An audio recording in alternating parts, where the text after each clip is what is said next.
বলো স্বাধীন ভারতের ভারতীয় গভর্নর জেনারেল কে ছিলেন? ভারতীয় কিন্তু, হ্যাঁ? মানে ভালো করে শুনবে।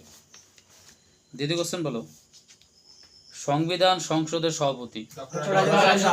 হ্যাঁ, এটা হচ্ছে স্থায়ীভাবে। অস্থায়ী একজন ছিল শচীন্দ্র সিনহা, কিন্তু স্থায়ীভাবে কে? ডক্টর রাজেন্দ্র প্রসাদ। মনে থাকবে? বেশ। জ্ঞানপীঠ প্রাপক ভারতীয় পুরুষ কি হবে? জি শঙ্কর ক্রুপ। তাহলে কি হবে? জি শঙ্কর ক্রুপ। প্রথম পুরুষ মুসলিম রাষ্ট্রপতি ডক্টর জাকির হোসেন। গুড।